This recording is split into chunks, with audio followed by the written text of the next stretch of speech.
Hello, welcome everyone. I'm Roger Sams with Teaching with Orff, and I'm here in my dining room in St. Louis, Missouri. And I'm so excited to be with all of you and with my friends from the Rockwood School District. So I was really fortunate. I've been really fortunate in that I've been able to work with the teachers in Rockwood quite a bit. They use Purposeful Pathways as their materials district-wide. And so I've built a relationships with these teachers, and many of them were my students in Orff levels courses. And this June, I was hired to work with their district as they thought ahead and planned ahead for what they knew would be an extraordinary school year that's just soon to begin. And they worked this summer to prepare video lessons for asynchronous distance learning, to just be ready for possibilities. And they were so smart. And they worked together so effectively as a team, and I'm so proud of what they've done, that I thought you might really enjoy learning from them, because they're awesome. So let me introduce you to my friends. Megan Meier, EDS, has served as Fine Arts Coordinator for the Rockwood School District in St. Louis, Missouri since 2015. In her role, she oversees the implementation of art, music, and theater curriculum in the district's 31 K-12 schools. She previously served Rockwood as the assistant principal at Westridge Elementary and as the music teacher at Kears Mills Elementary, where she was selected as Teacher of the Year in 2012.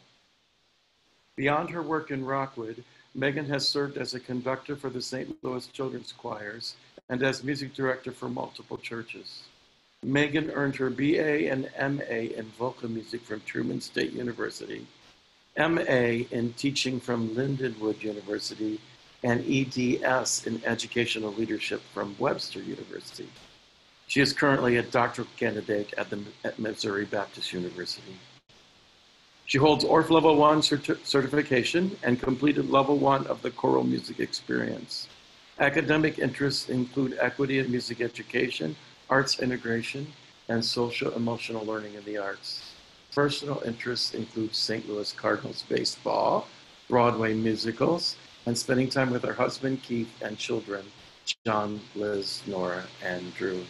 Welcome, Megan.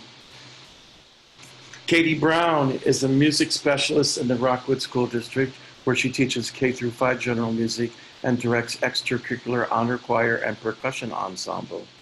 Katie has presented workshops for the Missouri Music Educators Association Teacher In-Service Conference, the Missouri Choral Directors Association Summer Conference, St. Louis American Show-Work Association Chapter, and in both Wentzville and Rockwood School Districts. In 2014, Katie was guest clinician for the MMEA East Central Division Elementary Honor Choir. Katie holds bachelor's and master's degrees in music education and is a certified Orff Show-Work teacher. She received her master level Orff Show-Work certificate from the University of Missouri St. Louis in 2018. She currently serves as vice president of the St. Louis AUSA chapter. Welcome, Katie. Rachel Puleo is a music specialist in Rockwood School District, where she teaches K-5 general music and directs an extracurricular honor choir. Rachel has held leadership roles in both the University City and Rockwood School Districts through writing curriculum and presenting professional development. Rachel holds a bachelor's degree in music education, a master's degree in curriculum and instruction, and additional coursework and training through Educational Technology and Google for Education.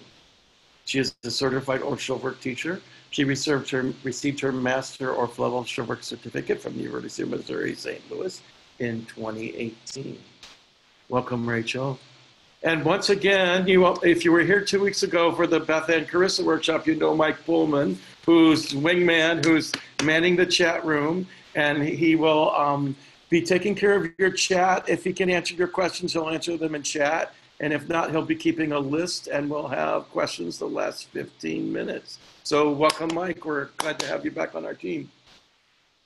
So let's send it right off to Katie, because they've got a lot of wonderful stuff to share with you. So Katie Brown, you're on. Hello, everyone. Welcome, and thanks so much to Roger and to Teaching with Orff for having us today. We have been working all summer long to create online content for our kids, for all of our kids in the Rockwood School District. There are 19 elementary schools that we are creating content for. So we've been working very hard to prepare all of this, and we're excited to share what we've been doing with you. As Roger was saying, if you have a question, feel free to ask in the chat, or you can send an email to hello@teachingwithorff.com. We only have an hour and a lot to say, so we're going to scoot right on through, but feel free to put in those questions as you have them. The goals of this webinar are to encourage hope. We know this is a scary time for a lot of teachers, and especially we're in the situation where we see an entire school, and oftentimes we're the only one in our building teaching that content area. So it can feel very isolating, it can feel very overwhelming, and so our hope is to encourage teamwork and collaboration with you and other teachers so that we all go into this school year feeling confident and prepared and ready for whatever this school year comes at us. Online teaching has so many options for asynchronous learning that can still be musical and artful and beautiful. And so we're going to be sharing with you some of our lesson ideas that we've created, as well as a few of our video clips. Now, I will say about the video clips, because we're sharing them on Zoom, there's going to be a lag in the audio, but just know that the videos we're sending to kids are synced up. That's just happening because of the format in which we're sharing with you today. We are incredibly fortunate to have a wonderful fine arts coordinator in Megan Meier. She is a queen who supports us in every single way, and she's going to be explaining to you how we got started. All right, thank you, Katie. Thank you, Roger, and thank you to Teaching with Orff. Good afternoon to all of you. As Katie said, I know that these are really challenging times for all of us, especially for teachers. And so it says a lot that all of you took the time today to be here and to do this learning. So we're so glad to be able to share with you. I wanted to start by sharing just a little bit about who we are as the Rockwood School District. We're located in suburban St. Louis. We have about 21,000 students total. Like Roger said earlier, 31 buildings, 19 of those are elementary schools. And then we also have an elementary gifted center. About 14.5% of our students qualify for free or reduced lunch. And I also have a breakdown there just of our demographics in terms of race and ethnicity. We're very fortunate to have 20 certified elementary music teachers. And you're going to get to hear more from Katie and Rachel today. The really amazing thing is that our whole team is so strong in Rockwood, and we're incredibly fortunate to have such an amazing group of educators. Many of them have completed levels of work certification. And our elementary students, elementary for us in Rockwood is kindergarten through 5th grade. Our students receive 60 minutes of vocal/general music education each week. In general, I would say that our arts are very well supported in the Rockwood School District. In addition to general music in 3rd grade, all of our students take violin. And we have very strong orchestra, band, and choir programs, guitar also throughout the district as students go into middle and high school. So going on, last spring, our story is probably similar to many of yours, but I'll just kind of take you through where we've been. March 12th was our last day of face-to-face school in Rockwood. We left for spring break. Knowing that there was a possibility we wouldn't come back, and learned over the course of spring break that schools would indeed close. At that time, we thought would be for about 2 weeks, just an emergency situation, right? 2 weeks, and then that extended on to 4 weeks, and we have not yet come back face-to-face. We are scheduled to have 2 options for our students starting in a few weeks here, a hybrid option and a completely virtual option. But last spring, when we went into what we called our alternative learning plan, we as a district agreed to focus on 4 principles, I guess you would say, to guide our time with students.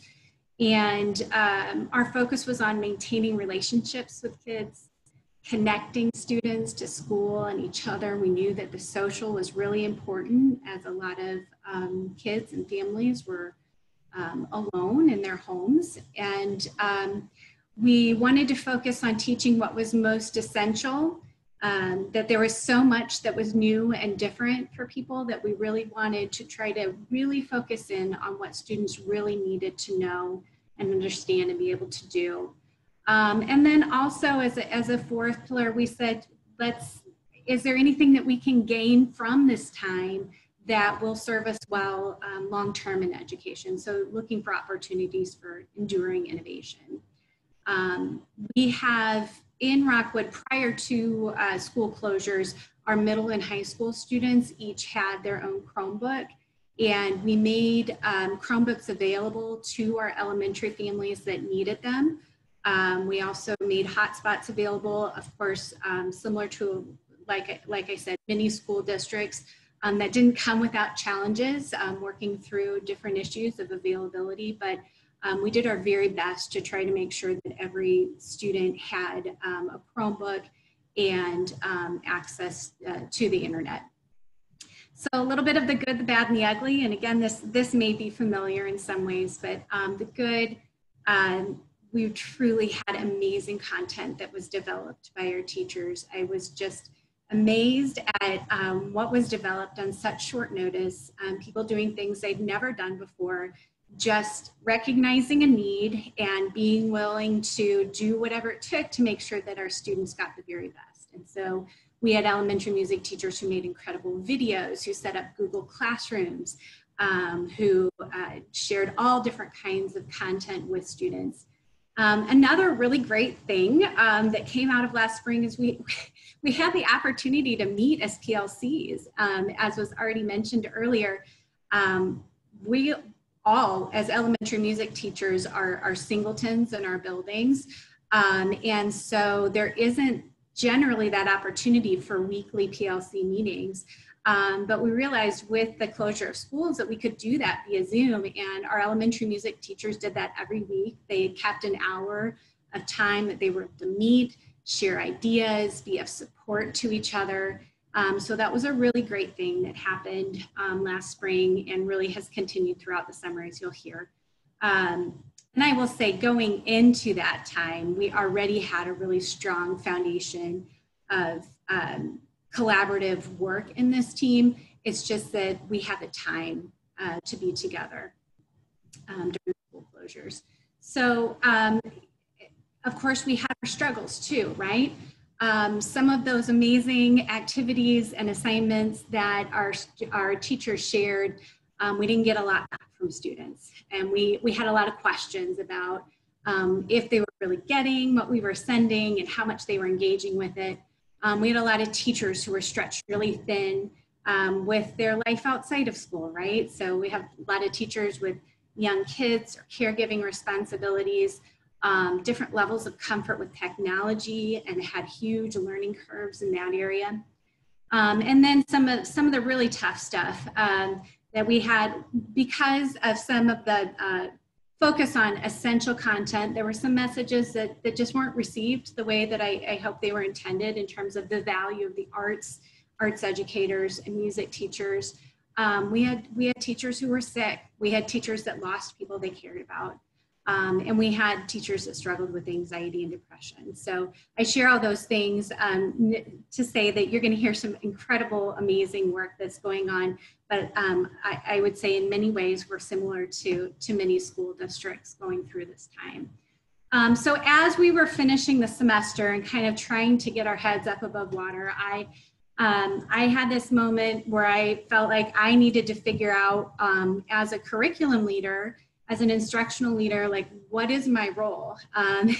You know, like I said, initially we thought it was going to be 2 weeks, and then it was 4 weeks, and then the rest of the school year. And then I remember when there was conversation like, oh, this may go on for a while, and we may need to be ready. That was initially the thought in May, right? There's a possibility that we may have additional school closures in the future. And so trying to take that step back, and this is what I personally did, but I would encourage everyone to do just this. I love this quote by Frederick Buechner, and vocation, not just meaning your career, but what is your work right now and in this moment, that there's so much need in our world right now. And there's a lot of things that I'm not equipped for, right? I don't know how to develop a vaccine. I'm not someone who can help care for people who are sick in a hospital, but I do have unique skills and I do have a unique position, and how can I use my passion and my skills to try to meet some of the world's needs right now. So again, just kind of continuing on with that reflection, I kind of came to some personal conclusions, I guess you would say. And that when we think about essential content, that my personal belief is that the arts are essential. And I should go beyond, it's not just my personal belief, that we do have a national agreement that arts education is essential. It's an essential part of a well-rounded education, and it is not something to abandon right now. That there are some unique things that students receive from the arts. The arts are a wonderful way for students to connect with each other, to express themselves, to experience joy, and that when we talk about essential, that does not mean abandoning the arts. That I believe that teachers are human and deserve to be treated as humans, meaning it's okay if you have babies and toddlers at home. It's okay if you have parents that you're caring for. It's okay if there are times when you're sick and you can't be 100%. That we wanted to put something together that would allow for our students to still receive high quality arts education without sacrificing the humanity of our teachers. And the final thing I would share with in terms of understanding is we were uniquely equipped in our elementary music department. And by that I mean, I've already shared, I think there's a lot of privilege in our school district. There's a lot we have in terms of resources, and truly our greatest resource, I would say, are our human resources. And we have a really strong elementary music team. And then taking that a step further, I reached out to Roger Sams, who, as Roger shared, has worked with our school district in many ways. And he also expressed his availability and willingness to work with us. So I knew we had the right teachers, we had the right support from Roger. And so from there, we went on to develop the project that Katie and Rachel are going to share with you today. So the goals that I kind of established, or we established together as a team, or that we wanted to create a bank of virtual music lessons. And we wanted those lessons to feel familiar. Again, there's so much that's new and different in many of our students' lives right now. We knew there were programs that we could buy or things that we could do that would be outside of the box, but we wanted it to feel as familiar as possible to what they were already used to receiving in the music classroom and in their music education. Purposeful Pathways was a resource that we already owned in our school district.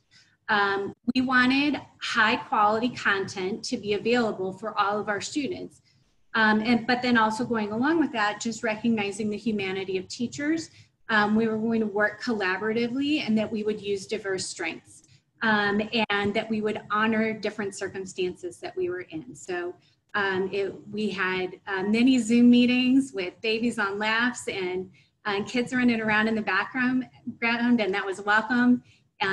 We wanted to honor that some of our teachers were really, really strong in technology, and others of our teachers were really strong in the content, in the curriculum, and that they could be of support to each other as we work together to create this.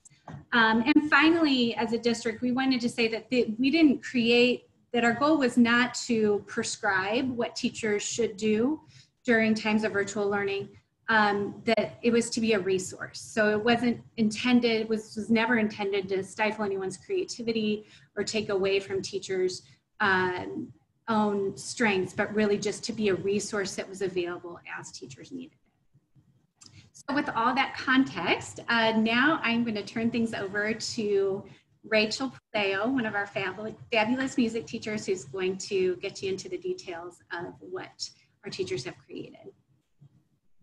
Thank you, Megan. So real quick, a little teacher talk on what was all just said.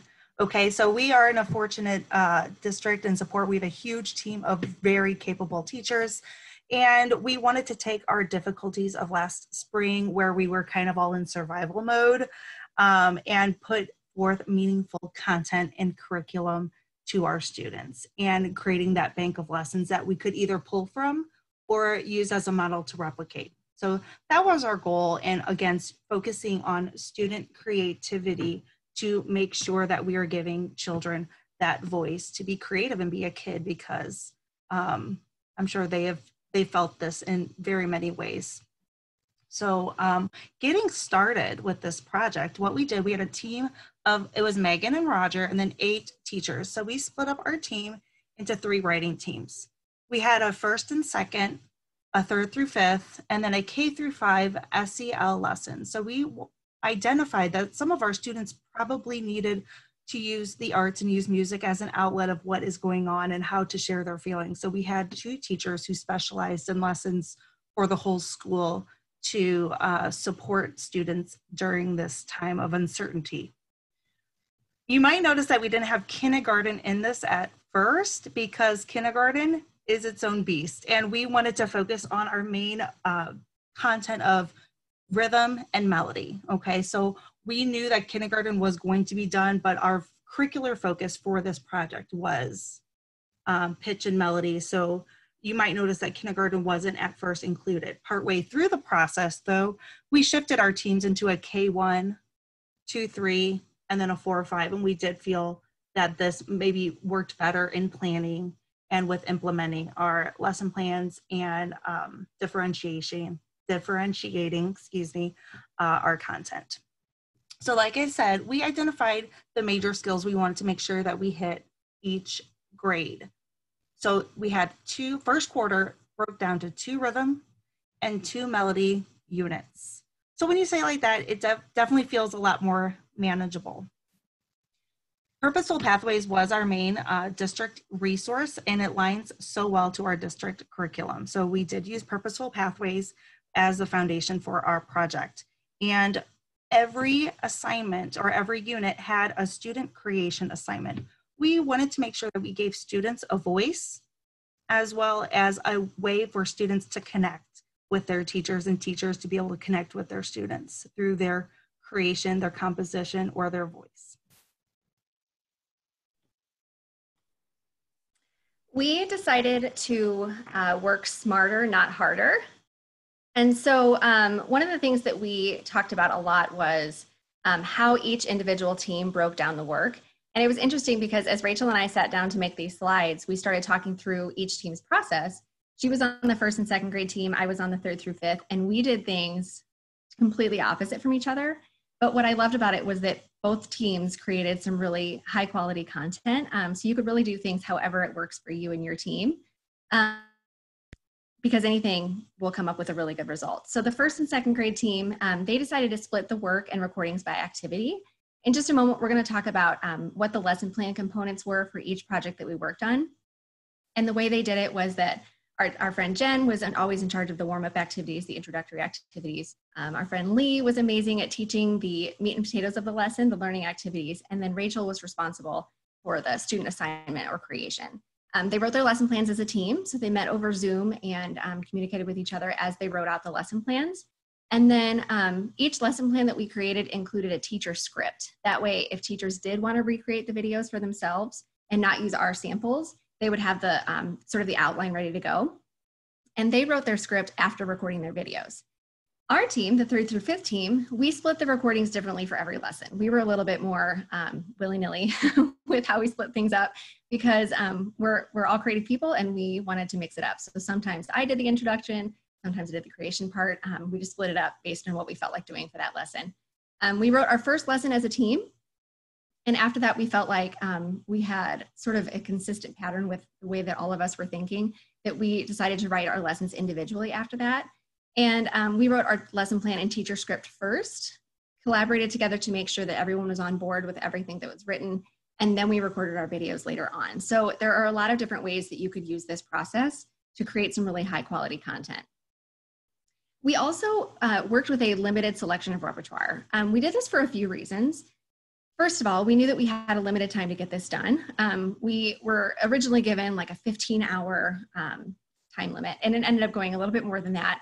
But we were focused on trying to get as much done with as little time as possible. And so we focused on using the same songs or poems for multiple grade levels. And what that meant was that we were using the same content, using the same page numbers, but that each grade level that was doing that lesson would do something slightly differently. Maybe it was learning activities that would change, or the creation or assignment that was different. It could be the expectations or the outcome that were different, but the content was the same. It was the same song. And we'll go into that a little bit more in a second too. We also anticipated that there would be some missed content from the spring, because we were encouraged not to deliver a whole lot of new content, but rather just review what we learned previously in the year. And so when we started first quarter, we were really starting it as third quarter last year with a little bit of a boost. We also imagined families performing songs together at home. Many of us have families with multiple siblings in the same school.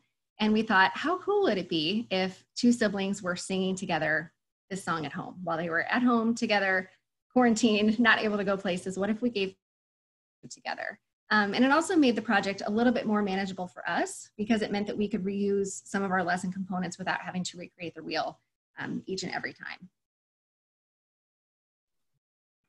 So here's a list of lesson plan components that we used, and we will be giving you our lesson plan template that we created. We'll be giving that to you as a freebie, and we're going to be going over each of these components. But we did the introductory activity, we did learning activities, and that's the meat and potatoes. We're going to talk about the pitch or the rhythm. We did a creation or assignment, and we did a mindfulness component to each unit or activity. And then we also included a script, and we included the script because maybe for my students, I might want to recreate videos so that they can see my face and continue that connection and that relationship while we are apart. Real quick teacher tip that we found to be helpful: we use Google Documents for this. And if you hyperlink all of your things in one place, it's very friendly for everyone to see everything, all the components that are going into your lesson. So down in your bottom right, there's a little graphic of what that looked like. So we would have a lesson video, and then to the right, it would be a description of what is in that video.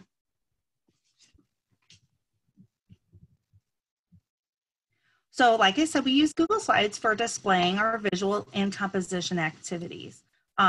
We are a very Google-friendly district, and our students are fairly familiar with that. But you can also encourage using manipulatives from around the house.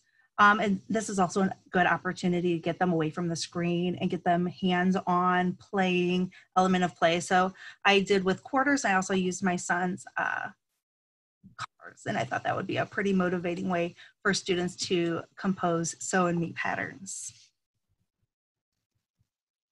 So the first main component to our lesson plan was the introductory activity, and we really wanted to bring an element of play into online learning. Whatever the activity was, it was getting students ready to be musical, move musically, think musically, and having a lot of fun in an engaging activity. For a work smarter, not harder tip, like Katie said, we used multiple songs for multiple grade levels, so we were able to use the same introductory activities across grade levels, which also saved in how many online content videos you have to create. So that was also a nice little tip there. An idea bank of these are some examples of what we used. We used quick reaction activities, which you're going to see an example of in just a moment. Games, which poison rhythm games, read alouds, or creative movement activities.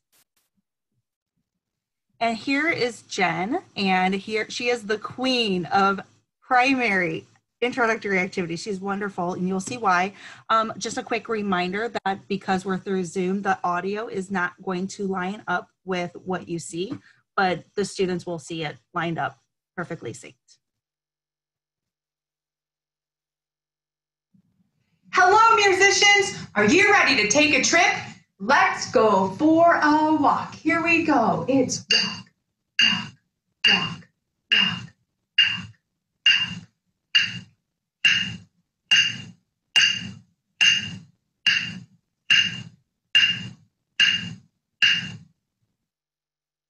Ooh, I noticed you did a great job of the steady beat in your feet.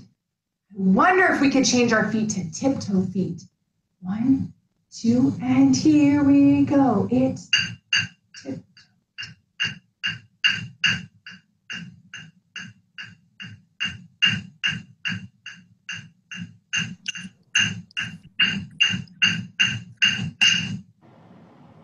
I loved your tiptoe feet, and they were so quiet that you could hear me if I were singing. So this time, I would like you to keep using your tiptoe feet as you travel around your room. I'd like you to listen to my song while you're traveling. 1, 2, here we go. Engine number 9, going down Chicago line. If the train should jump the track, will I get my money back?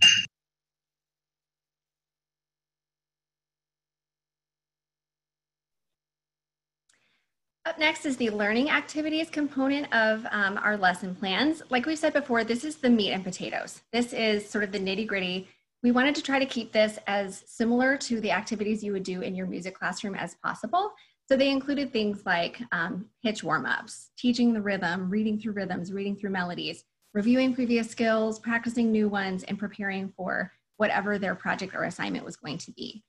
This was the section where we really had the most differentiation between grade levels. And I'll show you an example of what that looks like here. Engine number 9 was one of the lessons that first and second grade used for practicing a rhythm skill. First grade was focused first on iconic notation and just reviewing things back from kindergarten and then introducing true notation.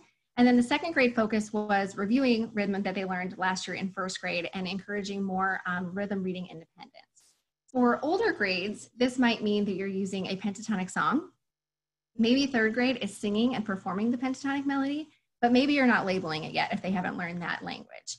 For fourth grade, maybe you're singing it and labeling with it. And with fifth grade, maybe you're improvising or composing with it. So you can take the same song and use it in a variety of ways, which makes it easier for you and your team to get the content created that you need, but also allows for a lot more creativity in what you're creating and what the students are responding with. Here are a couple of examples of our learning activities. One thing that we really tried to keep in the back of our minds was that students need more support now than they typically would in the classroom. Even your Susie piano kids, your kids that are really incredible, a lot of times at home when they're by themselves, they're not going to be quite as confident as they are in the classroom when everyone around them is singing too. And so for the most part, we created our lessons with our most dependent learners in mind so that everyone could have some success. In a typical classroom, classmates lean on each other. And right now, in an online situation, they have to lean on you as their teacher. And it was our belief that we should let them. And so when we created these learning activities, we tried to give them as much support as possible, and we did that through technology. The first video I'm going to show you is an example that our awesome Q&A guy, Mike, created. This is a movement activity where he was doing a quick reaction game to practice quarter note and eighth note rhythms, and also to introduce the half note. Here we go.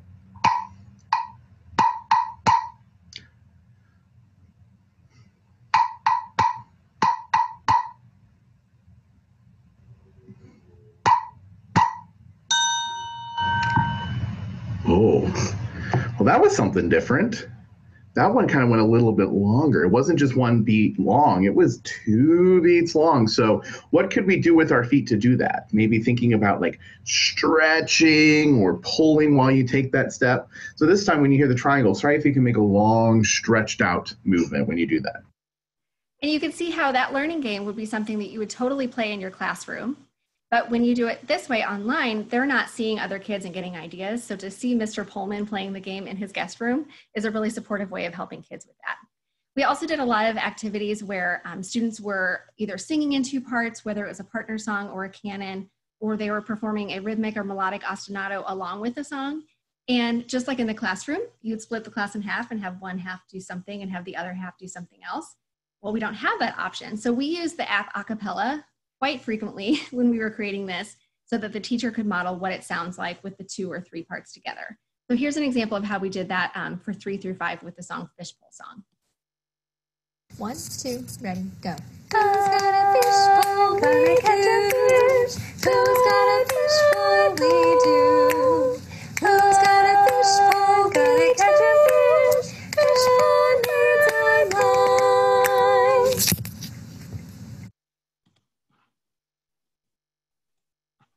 So when we started thinking about student creation and assignment, we first thought of how do we typically get students to create while they are in the classroom? And then after we made brainstorm that, then how do we make that happen virtually? So we made a list of how to create with composition, improvisation, and with assignments. Okay, so real quick, teacher support tip again, make performance videos for students to perform along with for student success. Now here is an example of a rhythmic improvisation with support for Engine number 9. Engine number 9, going down Chicago line. If the train should jump the track, would you want your money back? Yes, no, maybe so. Yes, no, maybe so. Yes, no, maybe so. Yes, no, maybe so.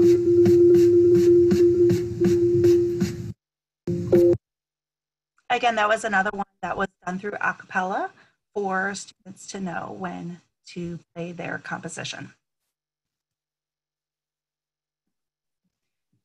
Something that I thought was difficult was how do you get students to create with pitch at home when you don't have xylophones or tools for them to practice the pitch set that you're working with? And then we had one of our team members, Aaron, say, hey, I know about this website called Scratch. Now I knew nothing about Scratch at the time. So it is a website where it's very kid friendly, where you can code. You can code stories, games, animations, and apparently you can code a 2-note xylophone for students to create a So Me pattern with at home. So this clip that I'm about to show you is a little bit longer because when we say, and then, you know, you can have students creating with So and Me patterns at home, that might seem like a daunting task, but I'm gonna show you a little bit longer of a video to see how it was processed out for students. This was geared towards second graders. Playing the xylophone with my finger. Okay, so if I have a mouse, I will take and point to the xylophone and click on either side or the trackpad. So that's the part that's attached to your computer or your Chromebook.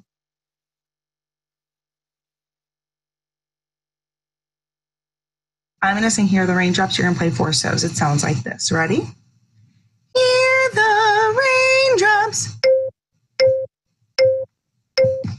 So, hear the raindrops. Hear the raindrops.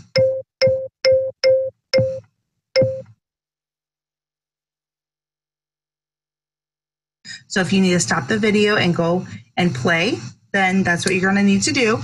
And then click on the next video. The next video is a performance video.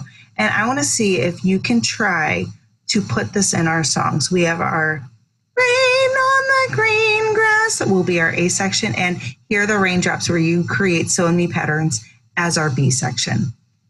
It would be great if someone could videotape you and upload it so I can hear what you come up with, or if you could try to figure out how to videotape and upload it yourself. We would love to hear your melodies.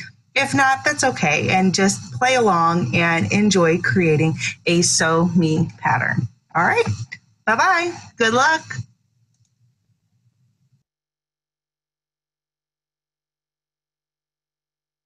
Rain on the green grass, rain on the tree, rain on the rooftop, not on me. Hear the raindrops, hear the raindrops, hear the raindrops, hear the raindrops. Rain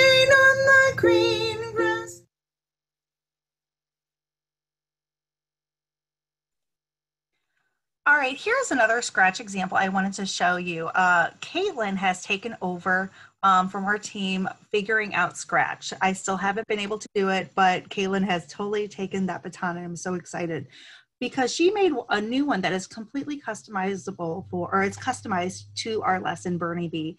What I love about this one is it models a quality singing voice, and it gives the students the pitches so that they can hear. They can create with it, and then they can hear what it sounds like.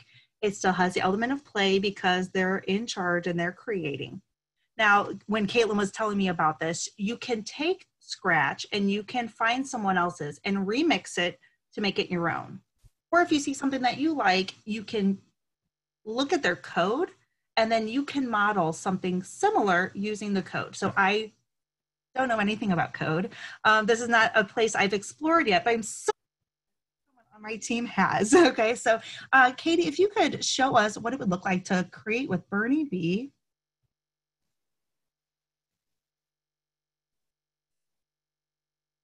So she's just moving those around. And if you could click on each B. So, me. What an amazing tool to get young students acclimated with creating with So and Me. I'm just so excited for the possibilities for Scratch.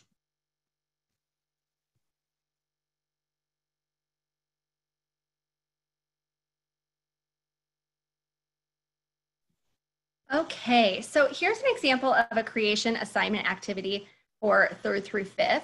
Like we said, we started with the 3rd through 5th grade together in one group, and we decided later on that 3rd grade and 2nd grade really go better together. But one of the ways that we did this was with composition assignments. We used the song Fishbowl Song, and here was the composition activity that they were given.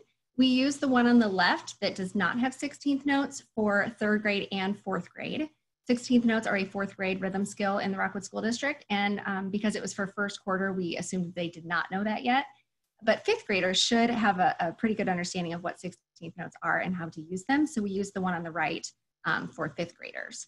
We also were very clear in our video directions. I made a video of myself actually modeling how to complete this assignment. So I followed all the directions, I showed exactly all the different steps that I took, and then I even shared a video performance of what my composition would sound like with the song. Their responsibility was to compose their pattern and perform it one of 3 ways along with a performance video that we provided for them. And so I also gave them an example of what my pattern that I created could sound like in the 3 different performance options. Okay, once that's created, the next thing I'm going to do is I'm going to make a video of my performance. Now remember, your video could be done one of 3 ways. You could speak it and clap it like this. Sockeye, salmon, sunfish, sockeye, salmon, bass, 4 times. Option number 2 is to play it on a found sound instrument. So here I have a little mixing bowl with a rubber bottom, and I have 2 wooden spoons that I'm sort of using as rhythm sticks. And so you could perform it like this. That's how you'll see me perform it in my video as an example. Okay, you would do that 4 times through. Or option number 3 is that you would figure out body percussion and assign body percussion to each type of fish. So for example, I might decide to pat my A card, the sockeye salmon, maybe sunfish are 2 claps, and then maybe bass is a snap. So that would look like this.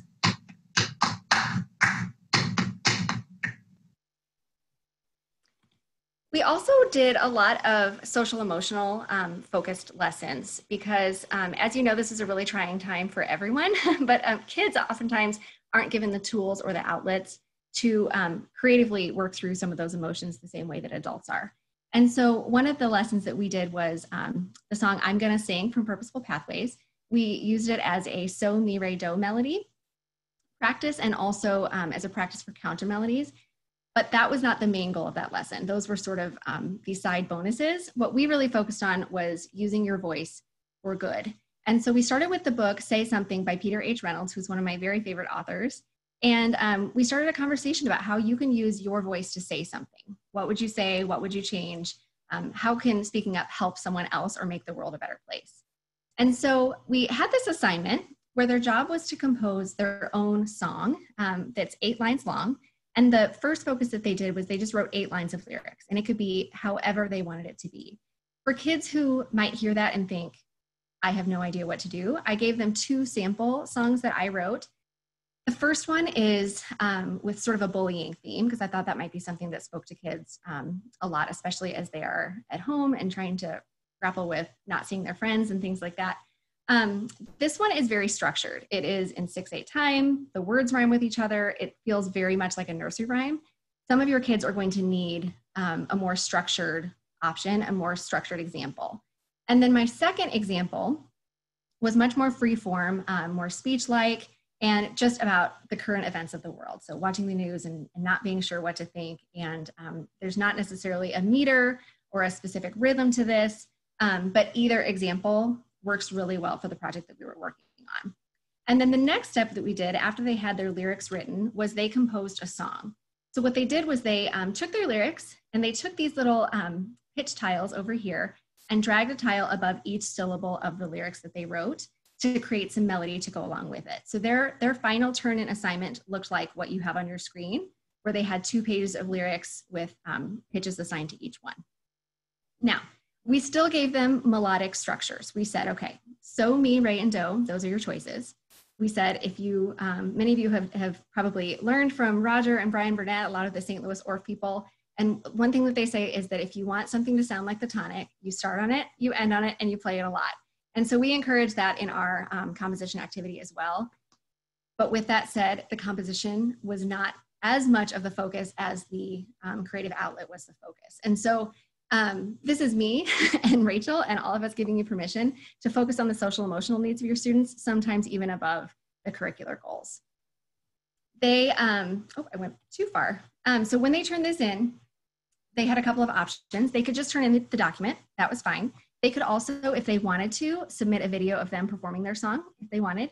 But then one possible extension that we thought of was, wouldn't it be cool if the kids turned in this assignment and then the teachers performed it and sent it back to the kids? So it was just one of those opportunities for relationship building and having that connection, even though we're all at a distance from each other. It was very important for us to make the time and make the conscious effort to include a reflection component into our lesson plans. And these are the 3 main reasons why.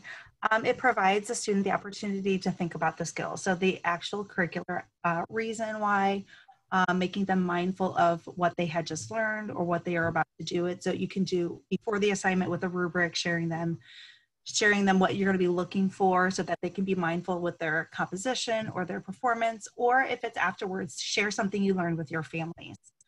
You want to show the support to the students so that you know, or they know, excuse me, what is expected. With asynchronous learning, I also feel like it's just so difficult to build relationships with those students. So if you have an opportunity to have a dialogue about their reflection in addition to their learning, that is just another way that we can connect as educators through a screen. When I have almost 500 students at my school, so it's a lot of connections to make. And then finally, the student ownership. They know that we're invested in their learning. We know that we want them to progress through the curriculum, and also might give student buy-in for the students who might normally feel a little bit uncomfortable with a given activity or assignment, might be a little bit out of their comfort zone.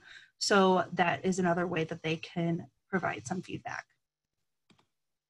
Here's a primary example of what a reflection might look like. Every reflection did have a video explaining how to do it.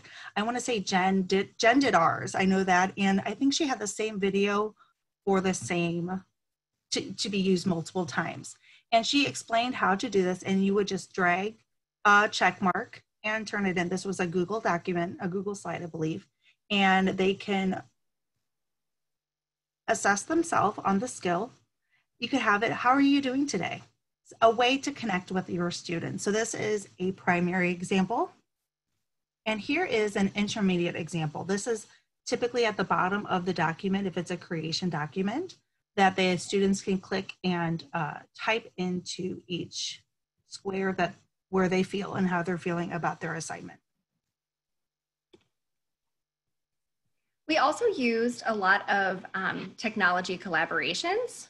Make sure I'm unmuted here, not showing up for me. Okay, good. We used a lot of technology collaborations, and this example is another a cappella example of how we use that app. One of the games that we wanted to share was the game Pass the Beat Around the Room, which we learned at a workshop this past September with Christina Louder, who has graciously allowed us to share our game. And the way this game works is you would normally in the classroom play in a circle. The first person says pass, the next person says the beat around the room. And so each person says a syllable. The person at the end, who is the rest, their job is to show the rest or to make some sort of a sound, which is going to change the direction of the poem around the circle. An advanced version of this game is where you take out certain words. And so the video you're going to see in a second, we take out the word pass and the word beat as we're passing it around our a cappella app. The bottom line here is that collaboration is fun, and it's meant to be fun both for kids and for teachers, even if it's socially distanced. This was one of our most fun collaborations, and I think you'll see why in just a second. The Round. the Room. the Round. the the Round. the Room. the Round. the Room. Even teachers have to have fun when we're distance learning, right? And so that was a way that we collaborated together to create a really fun game for our kids, but also to have some fun with each other as we did it. Now, why collaborate? Because many of you are probably sitting there and thinking, okay, I could do this lesson, I could do this lesson, this would be great, da da da da, I got this, I can do it on my own. First of all, that is so much work for one person, and I would just encourage you to at least find a friend to help you split up that work. But as we were talking about this with the rest of our team, we talked about what were some unintended surprise things that happened that were positives out of this project. Some people said that it was really wonderful to have time dedicated to just talking about teaching. Again, we're isolated in our schools and we don't always have that collaboration time to just talk about what our jobs are like. Somebody said this is what it's like being on a classroom teachers team. Classroom teachers in grade levels, they work with their team all the time. They make lessons together, they make copies for each other, and we are the lone wolf holding down the entire music board all by ourselves. And so it's really helpful for us to have this team to split up the work and to bounce ideas off of. Watching each other's videos was some of the best professional development I've ever had. Our friend Lee said that, and I could not agree more. It was amazing to see these incredible music educators and their creativity and their ideas. And it really sparked, kind of sort of re-sparked my passion for music education and gave me a lot of new ideas. Even though I am an educated teacher, I'm a trained teacher, there's still always more that we can learn, and learning from your colleagues is one of the best ways to do that close to home. And then finally, seeing others teach a lesson differently than I do is really exciting, especially those of us that have been teaching for a while. You know, this is going to be year 12 for me, and there are some lessons that I've taught the same way pretty much for 12 years. And so to see somebody else teach a similar lesson or the same lesson in a different way is really freeing for me, and was just a really, really wonderful form of professional development for all of us. And so with that, we would just encourage you to find your people. Maybe it's teachers in your district or a neighboring district. Maybe it's just teacher friends that you went to college with or that you know from other places. But if you don't have people yet, definitely reach out to your local music organizations, because they can help facilitate organizing a collaborative group like the one that we've had. And you can also take to social media. There are a couple of Facebook groups listed here that are made for using classroom technology in the music format. And so that's a really great way to find some people and to find some opportunities for collaboration with each other as well. Okay, so we are going to be giving out some of the things that we've been referring to so much so that you can use them. You can model some other lessons or projects with them as well. So you're going to be getting a few engine number 9 slides that we created, as well as the manipulatives that could be used for composition. We'll give the lesson plan engine number 9 and the teacher script. So again, it processes out all of the things that we did and tells you how the videos all work together. Same thing for the I'm Gonna Sing project, the slides, the lesson plan and the script, and then our lesson plan that we created for this virtual learning project. All right, now we're gonna send it over to Mike for a question and answer. I actually have a question. How will they access you, Rachel? Are the links there in the video, or are we gonna send it? So they just click on those links. The previous slide have active links to. Got it. That's for all the old people like me that don't just intuitively know all that stuff. Okay. I love excellent. hyperlinking. I'll just. Yes. I love that you love hyperlinking. I do it for you, Roger. Yeah, thank you so much to the three of you. You've just filled us with ideas and possibilities. And Mike has been manning the questions, and I've been peeking in and wondering how he's doing that. But he's better equipped to manage all your questions than I am. So Mike, so I just want to acknowledge that it's almost an hour. So we've finished the official content, and if you have to scooch along, we certainly understand, but we'll take about 15 minutes for questions to work on to do questions now. So Mike, you. Yeah, first I want to say thank you all for your wonderful questions. I tried to answer whatever I could because as being part of the team, I was able to answer some questions.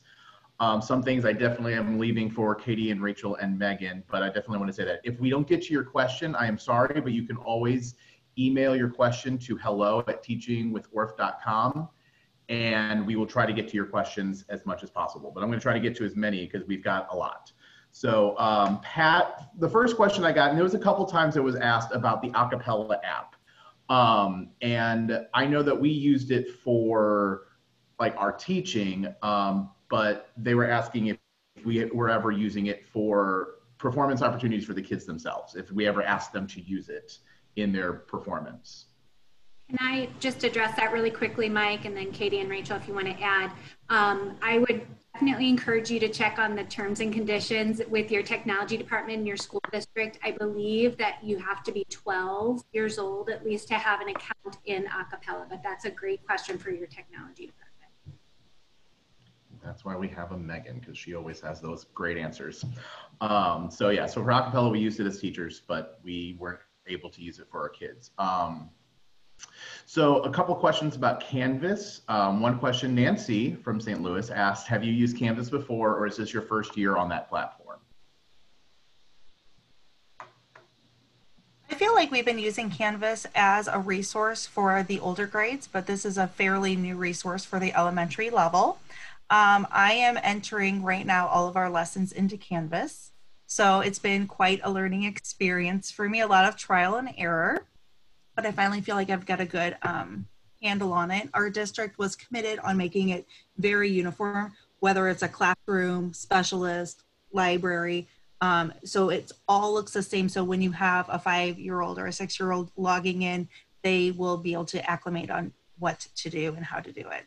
So this is new for the elementary level, but it was very well thought out by our tech department. Stephanie asked, how do these teachers store or document this database of lessons they've created? I've started doing this in Google Slides, but I'm not sure if that's the best route. So the question was, what did we use to collaborate and collect everything into one place?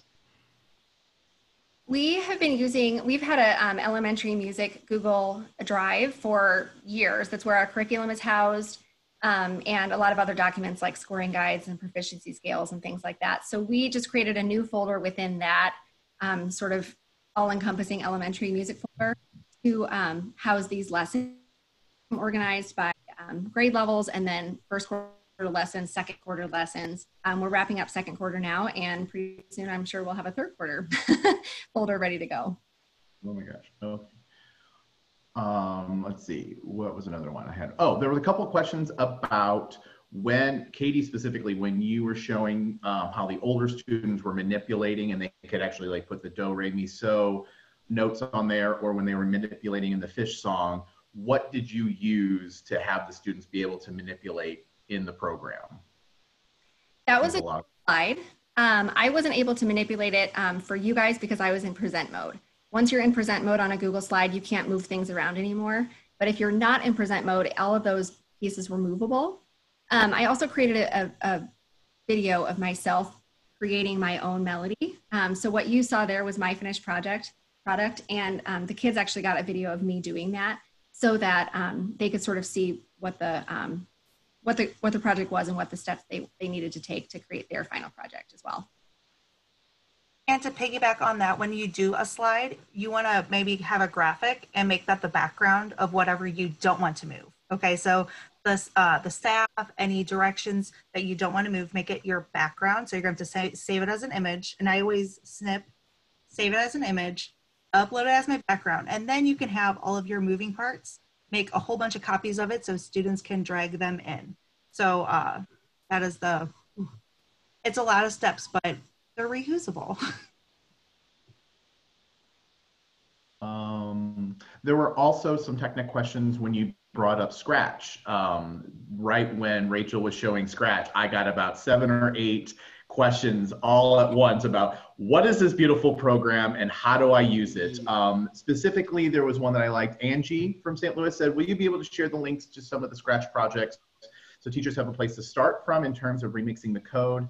I'm techie, but would love a place to get started from, as I haven't used Scratch before. So I don't know if that's a possibility, if that was able to, and you can say yes or no, but that was a question that was asked. I honestly don't know. That's kind of a Rockwood thing, I would think, because that would be, so let's just leave that at we don't know. Okay.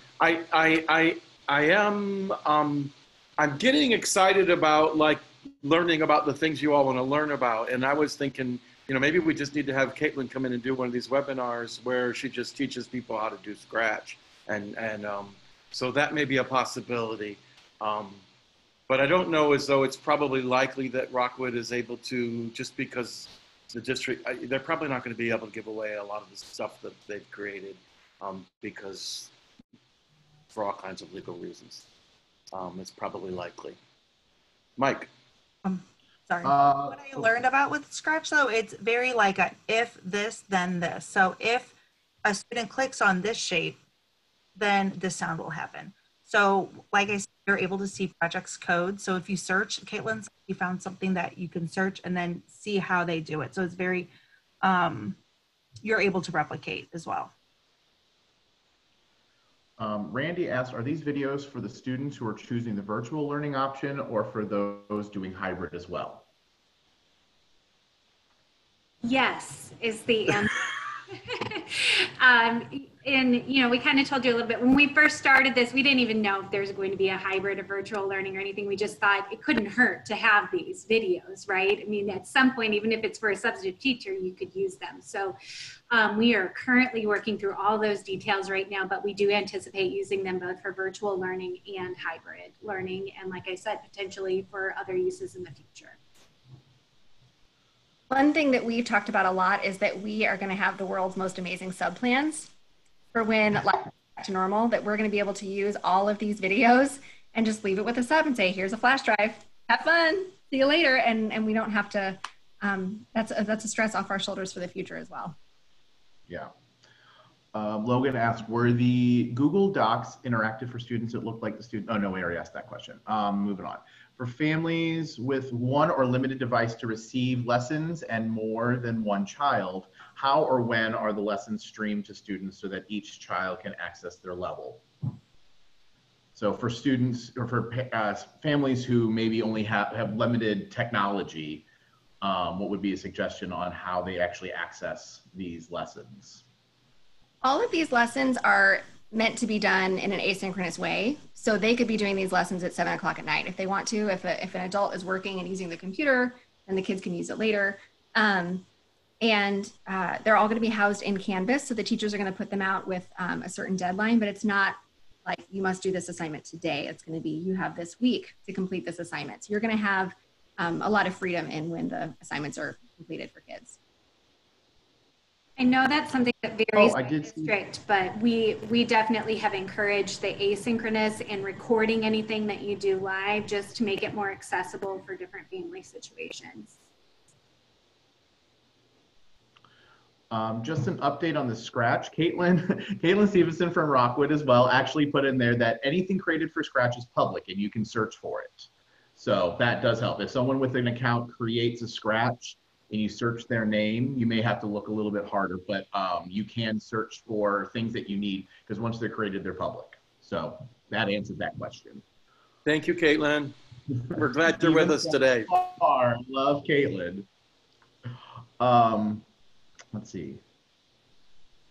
So when using the scratch xylophones, will they be able to, do we know if we can use them on iPads, or will they only be able to use it on the computer? Do we know that? I haven't tested it out on an iPad, but since it's a website, I would think, and it's a fairly new website, so it would be up to date with all of the, you know, I don't even know. I'm not an Apple person, but I feel like it would be, let me go try it. I'll go try it. We'll see. I will say I've used it on my phone and it's been fine. So if it works on my phone, it probably works for an iPad too. Excellent. Someone asked, did we, with all these videos that we created and we had them go from one thing to the other, did we combine these into one long video or a Google Slide series of lessons, or did they have to interact with individual videos? So how did we set these things up? Sorry, do you want to take it, Megan? No, go ahead, Rachel. You're the one who did it. Go ahead. We initially did several small videos because we did it with the mindset of we wanted to give out samples for teachers to recreate because we didn't know what to expect. And we, like, if it were me, I know I would want my students to see me. So that was our mindset going into the project. Now that we are still questioning what next year is going to look like, we are putting it in. And honestly, because I'm the one putting it in Canvas, I think it's good to have short videos because I don't know about you, but if something's too long, I start tuning it out. So having them stop, like complete a thought, complete a component, let them get a new set of directions and go through that, I think you might have more success with student retaining what's going on in the videos. A couple more personal questions from Jason, just not like personal, but the question was, how long did it take to record some of these lessons? Any of us can answer that one. Do you really want to know? Long. Some of them are really quick. Like if it's something that I'm used to doing, all right, you go with the flow and it works. Some of them, I know we all did like an acapella, and then we pulled the acapella into WeVideo. Some of ours got really complex. You don't have to have yours complex. It doesn't have to be acapella pulled into WeVideo with narration over it. So I would say start with where you feel comfortable with your technology skills and make the effort of I'm communicating with my students. I am there teaching, they can see my face, and I'm getting my content out there. I would just add to that, they don't have to be perfect. You aren't perfect when you're live in front of your students. If you misspeak something or your kid runs in the background, that doesn't mean you have to re-record the whole thing. So don't be too hard on yourself. I totally agree. Yeah, back in March, I know, all of us use the app Marco Polo to like talk with each other all the time. And back in March, we were redoing every video for every little thing. And back in May, we were like, it's probably fine. And so we really came at this with, we're modeling what it's like to be a lifelong learner for your kids. Like you're saying, like, I don't know this technology, but I'm learning it. I'm practicing with this. And guys, isn't this so cool? I learned how to use the acapella app for you guys. Like that kind of a thing, I think is an important, I guess, just perspective, just to remember that learning anything new is scary and hard, but it's also a really good opportunity that all of us need sometimes. Yeah, and me personally, I know that exact same thing. Yesterday, I was telling some of them today that yesterday it took me 7 hours to create 4 videos because the first one took me 4 hours and the next 3 took me 3 hours. Like it was an hour for each one after the first one that took me 4 hours to learn how to do it. Once I did it, I could do it, but it does take a little bit of patience and a little bit of just let things go and move on. So this actually leads into another one. Jason again asked, were some teachers hesitant to film their self on camera for asynchronous lessons and prefer doing behind the scenes stuff, or did everyone film at least some? I can speak to that a little bit. I think when we set up the project, that was the idea that everybody has different skills. Everyone has different things that they're comfortable with. So to kind of highlight different strengths. I will say though, going into another year where a lot of us are going to be doing this, I do think it's something that we all, as awkward and uncomfortable as it is for some of us, myself included, I think it's something good for us all to kind of try to get used to, just because it is so helpful for your kids to see your face and your smile in terms of social emotional connecting.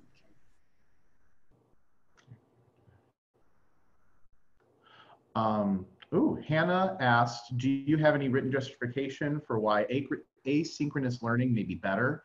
I'm advocating it for my district, but they are pushing synchronous lessons. I don't know if we have anything written. Yeah, I mean, I can speak for where our district comes from, and not to say we're learners in this. So I'm sure there are perspectives on the other side too, but ours was all about access for families, knowing that we have, like the question asked earlier, we may have multiple kids sharing one device or limited bandwidth. We may have parents who are working parents. I'm telling a personal story right now, by the way. Like, we may have working parents who are trying to get it all done as quickly as they can before they start their work for the day, or are doing things in the evening with their students, but in the middle of the day, they're working. And so it might be difficult for them to help their own children engage in a synchronous learning activity. So for us, our rationale was all about just making it accessible for students and families. And from a teacher's perspective, I feel like asynchronous learning gives us more freedom and more ability to actually get our whole curriculum taught, because there are some things that translate really well to a Zoom class or something like that. But then there's a lot of things that just don't work at all in that case. And so if it was only synchronous, you're cutting out parts of your curriculum that you would never be able to successfully teach in a Zoom format. So the ability to at least have a mix of synchronous and asynchronous gives at least you the option of getting your whole curriculum taught within that year. And then there were a few more, there were a couple, we have a time, well, how much time do we have left for questions? I'll ask, do I have time for like one or two more? Or? Let's do two more questions. Okay, so these two good ones. Necessarily, yeah. Well, these are actually ones about, not necessarily about like asynchronous learning, but what we're doing when we go back into our classroom. And just some thought, people were asking thoughts about certain aspects of just going back into the classroom, because we are still scheduled to go back into our classroom this year. So one of them was, how are we going to handle singing in our elementary classroom? There's just been so many guidelines that are going on. Do we know how singing is going to be handled in the classroom? Megan, has Rockwood made an official choice on this? I would say that we have not made an official decision on that yet. We are, in fact, you're reminding me, I haven't looked yet today, but we are anxiously awaiting the results of the study coming from University of Colorado. And the other thing that we're committed to is just updating information as it becomes available. So as we learn more, we may change our guidelines, but as of right now, we don't have anything in place that says you cannot sing in our classrooms. And the last one was how we're going to be able to handle our Orff instruments and tubanos at this time. We can wipe down the mallets easily, but what tips do we have for cleaning and just making sure that those are safe for kids' use? I've seen a lot of teachers using plastic shower curtains, cutting them into squares and covering the xylophones. And there's a little bit of a buzz from what I understand, but then you can clean off the shower curtain as opposed to having to wipe down each individual bar. I have read a lot about cleaning tubanos, and apparently you can use any sort of cleaning wipe if you can get them. You can get your hands on some wipes. You can clean the drums and it won't damage the drum at all. So we've been spending a lot of time talking about, what does sharing instruments include? Does it include, you know, if you're able to disinfect and things like that? So we're going to try to make every effort to schedule our plans in a way where only maybe 1 or 2 grade levels are using the instruments at any given time, to reduce the amount that we have to spend cleaning during the day, but also to make sure that everyone gets the opportunity, just maybe not all at once. 2 other quick things I'll just add in there. Because wipes are difficult to get right now, we're using like an isopropyl spray with, you know, paper towels or whatever you can get to wipe down materials, and also just hand washing routines. And I know they're timely, but our students will be expected to wash their hands before and after coming to music. Okay, thank you so much, Megan, Katie, Rachel, and Mike. You've just offered us so much information. This video will be posted on the Teaching with Orff. Jen and Michelle will get you information about how to access the recording. I just think thank you so much. You just offered so much to the about 400 teachers that we had on this call, and I'm really, really grateful. So for those of you who are interested in more, we've got more things bubbling. If you were here 2 weeks ago with Beth Ann and Carissa, they have some ideas for some more things. So I think there's some more Beth Ann and Carissa workshops coming, and I'm excited about how we can support you in being your highest and best expression of yourself as an artist, as a teacher, and as a human, because that's our motto at Teaching with Orff. So thank you everybody for coming. We're so grateful to have you with us. Thank you to our clinicians. Everybody, just these are demanding days, and we're better together than we are trying to do it all by ourselves. And I think that's really kind of our main point today, is find people to collaborate with, because we really are better together than we are doing it all by ourselves. And these Rockwood teachers figured out a really great way to be collaborative and to help each other be their best selves. And that's what we're here for, to help each other be our best selves. So go forth, shine your light, and I hope we'll see you soon at another webinar. Thanks, everybody. Thank you, clinicians. Bye-bye.